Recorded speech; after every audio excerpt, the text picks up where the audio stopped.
Hey, good morning, everyone. Before we get started, if you haven't already, we would really appreciate it if you hit subscribe. Also hit the bell icon if you want to be notified anytime we upload anything that's saddle hunting related.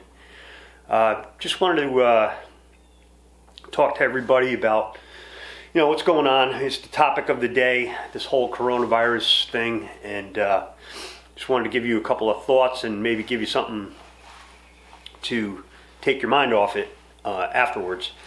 Number one, I'm pretty concerned about it, but I'm not panicked. I feel like this is just something that the country's been through very difficult times in the past. There was I guess back in like the early 1900s and even in the 1800s, there was influenza epidemics and Spanish flu and that sort of thing, and I guess it's just our turn, so something we have to go through. I called into a radio show yesterday, and I just wanted to share what I said to them. I said, there's a lot of, I don't like to get into politics on this channel. I've got my own opinions on stuff, but there's no real place for it here on the channel. I want our channel to be an escape from all that stuff. But what I said on this radio show that I called into, I said, this virus, it's a bipartisan enemy. It doesn't differentiate between your party affiliation, your race, your religion,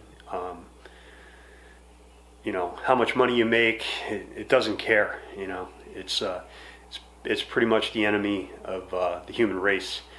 So I think back to 9/11, and one of the silver linings that I felt going through 9/11 was how we all felt on 9/12, how we all had a common enemy, and we kind of rallied together, and we faced the enemy together, and we were never stronger as a country.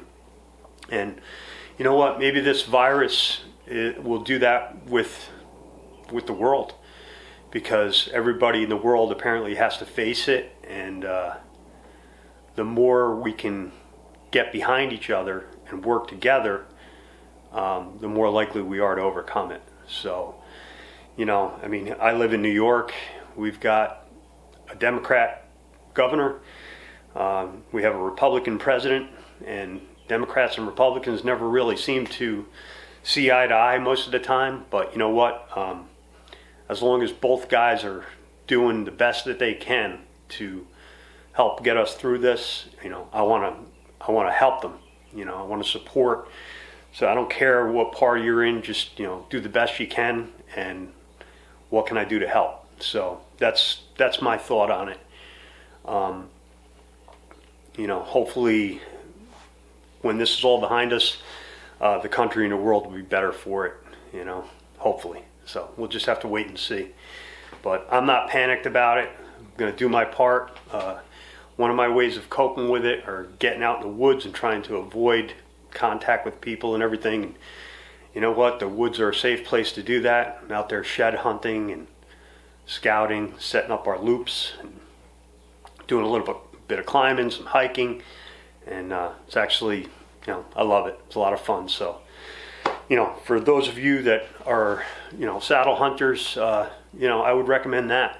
Turn off the news, get out there, and try and avoid all this crap. And it's a safe, healthy way to pass the time. And it's just one way to go about dealing with it. Also, what I wanted to do here was, we get a lot of questions on our channel about things. I had a couple of people that had asked about some of the deer that I've shot here. Also, I had some questions on the channel about our saddle hunter tree that we installed here in the garage. So I thought I would talk about that stuff, and instead of talking about everybody's talking about the coronavirus stuff, so I wanted to just say a little bit of something about that. And before I forget, I just want to express to all of you guys, how much we really appreciate your support of this channel, and that we really hope that you and your families will get through this just fine, God willing. I just want to, I'm really hopeful. I'm going to keep you guys all in my prayers that everybody will get through this fine. So with that, I'm going to bring you through, a couple things here. Number one, I think I'll talk about our saddle hunter tree that we put in here.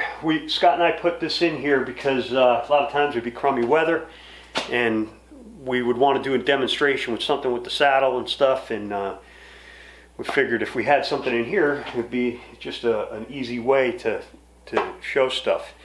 So it's worked out pretty good. I had a tree in my yard that I wanted to take down anyway, so we cut it down, cut a section of it, and I'll show you right here how I did it. We've got up here,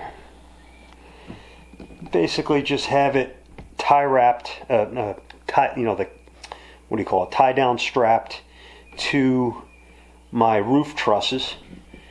And that's really all there is to it. It's, we just cut it at the right length, and it works out nice for a saddle hunting demonstration tree here in the garage.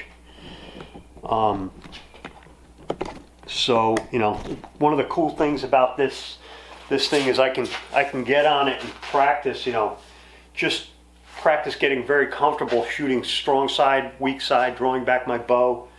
And obviously it's just something you could do in your yard if you got a tree. Most people aren't going to install a tree in their garage, but for us, for the purposes of this channel, it kind of made sense. But it's been helpful tool. Other thing I want to talk about, we get a lot of people talking about some of the deer heads I have on the wall here. Listen, I'm from Hudson Valley, New York. All these deer were shot in the Hudson Valley of New York. There's nothing really truly special here. I never claimed to be the greatest hunter. Frankly, I've kind of always had a reputation with my friends of being the guy that'll shoot the smaller deer, and because I like deer hunting. For me, the trophy is the experience, But I do like to shoot big deer given the opportunity. And I've gotten lucky. I've shot some. So let me take you through these and give you a little story behind them. This guy here, this is a 140-inch 10-pointer that I shot. I shot him in Dutchess County, New York, and that's the biggest deer I've ever shot. And he is one that I shot him the year before when he was 3 years old.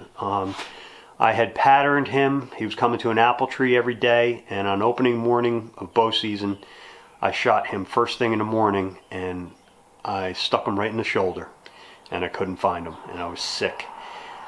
Didn't see him again. He was a very visible deer, seeing him all the time, and after I shot him, I couldn't find him. I didn't know if he was alive or dead, and never saw him again, and kind of pretty much gave up on him. I searched all over for him, high and low, never found him, and was hoping he was still alive, but just didn't know. And the following year, he showed up. It was the second day of shotgun season, and I shot him probably about maybe a half a mile from where I originally hit him with the bow, and I was fortunate enough to get him. And when I shot him, he still had my broadhead in his shoulder, and he had another broadhead in his up against his spine.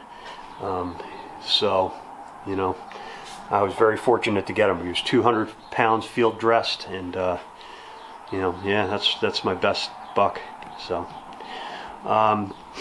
this buck here, this guy here, this is a 9-pointer I shot in Westchester County years ago, and that deer, he walked right underneath me. I had him literally walk right beneath my tree stand, and then I could tell he winded me, and he spooked and took off running, bounded away, and stopped 50 yards out.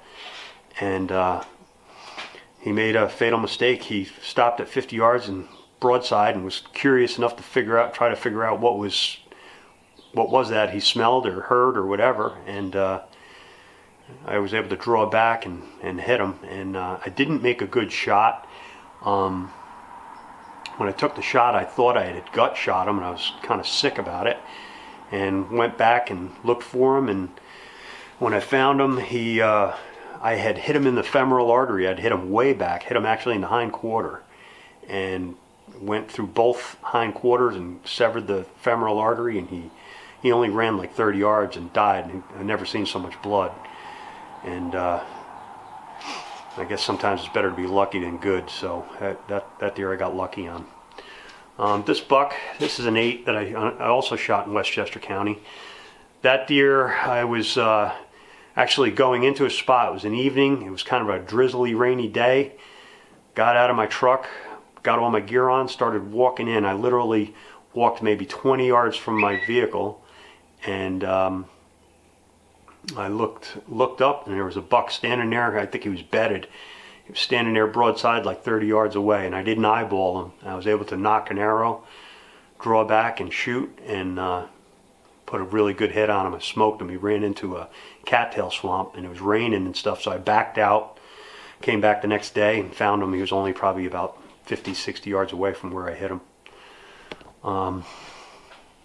This buck here, that's another 8. That deer was in a spot that I had hunted for the very first time.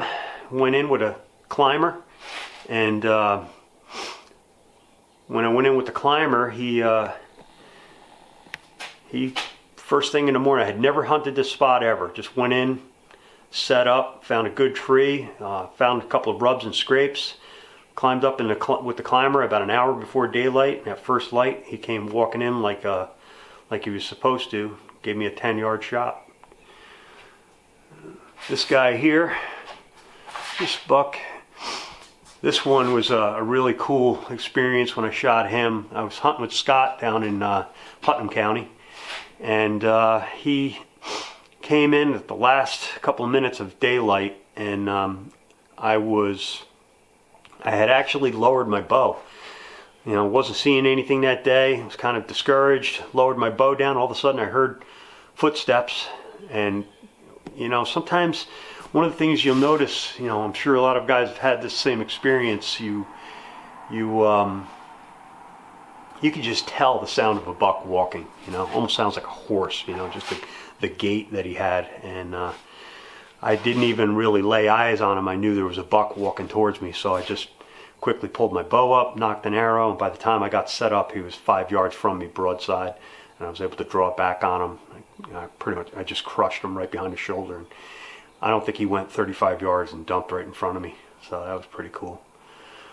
This buck here, this was another pretty cool experience too. This is a 9 that I shot. That one I shot in Dutchess County, and I was hunting this funnel. There's a funnel of woodlot between a bunch of houses, pretty tight section of woods, and I had hunted all day. It was November 12th, snowy, rainy day, sleet, and I had hung in there all day from an hour before daylight till dark, and I didn't see not one deer, and I was pretty discouraged, and I had to pee so bad about a half an hour before that I peed right off my tree stand, and this buck came through the last couple of minutes of daylight, and he ended up walking right underneath me, and his nose was in the spot that I peed in when I shot him.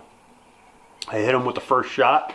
He ran 25 yards, stopped and looked back and was trying to figure out what was going on. I was able to knock another arrow, and I hit him behind the shoulder with the second shot. He took off, and I waited about an hour and a half to go and track him. Scott met me, and we went back in the dark and found him, jumping up and down in the woods when we found him. It was pretty fun. But after recovering him and checking out where I'd hit him, I was glad I got that second shot, because somehow with the first shot, my arrow had gone down. He was, like, as I said, he was directly beneath me. My arrow had gone down through him between his rib cage and his shoulder. So it was like a meat shot. So I don't think I would have recovered that deer if I didn't get a second shot at him. So that was another bit of luck that I had. This buck here, that one just came through picture perfect. I watched him in the morning making rubs and stuff, and he went in, bedded down, and then he kind of, came back out in the afternoon and just walked through this funnel that I was set up on and gave me a nice 10-yard shot. Grunted at him, stopped him, put it right behind the shoulder, ran probably 50 yards. I watched him go down. This little guy next to him, I shot that buck out of the same tree as well. The following season, he came through, gave me about 15-yard shot, and it was just, that was one of the only bucks I saw. The last couple of seasons here in New York have been kind of tough for us. We haven't been seeing that many. Getting a lot of pictures, but he was, just nothing real special. But you know what? It's special to me, just killing bucks with the bow. It's just a lot of fun. This guy here, he's not too big. He's another buck. I shot this deer actually on my property years ago. My property's got a little bit of a funnel on it. He came through running some does, and gave me a good shot. Another one at 10 yards. I like 10-yard shots. I'm not a very good shot. Do the best I can, but I nothing like a 10-yard shot. This buck here, I kind of wish this deer, where I hunt, there's a lot of pressure, and who knows, if he had survived, it would have been good to, it would have been very interesting to see what this deer would have grown up into. But this guy came through one day, and I thought he was unique, and I was like, that's a cool looking buck, and I took him. So this one over here, this buck here is one that I shot on a farm. Scott and I had the permission on this farm, and it was him and another buck that was actually a little bit bigger than him, but I got a shot at this one, so I took him. But that spot there, it was odd. That year we saw a lot of deer, a lot of bucks. The following year we didn't see hardly any deer at all, and I think it was had more to do with the acorn crop and stuff. The year we were seeing a lot of bucks there was no acorns, but they had a lot of fields with a lot of grass, and that's where all the deer were. Following year there was a lot of acorns. We didn't see not one deer on that farm. Pretty crazy. This buck here, he's got a nice little sticker point. I'm sure he's the son of there was a big buck that was killed near my house here years ago. It had a lot of sticker points, and I'll bet you he's in that gene pool. He would have been nice to get to live another year, but this buck came running through, grunting and roaring, just crazy. It was an exciting hunt that day. He was just running does and going nuts, and he gave me a nice 10-yard shot, and I took him. So that was a lot of fun. But yeah, so that's about it. I mean, I got a lot of other smaller bucks over here on the side over the years. Little 1.5, 2.5-year-old bucks, but a lot of memories, a lot of fun. Every deer is a trophy to me. I mean, I just love deer hunting, and every time you can draw back and shoot a deer, it's a lot of fun.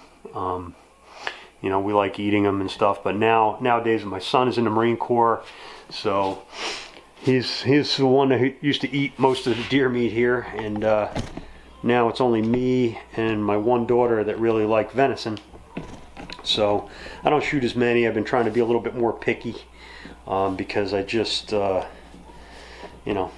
a lot of work now. I'm getting older, and if I'm gonna go and shoot a deer, I'm just gonna kind of make it worth the work. So that's about it. Hope you enjoyed that quick little tour of some of the memories I got with these deer, and our little saddle hunter pole that we have here.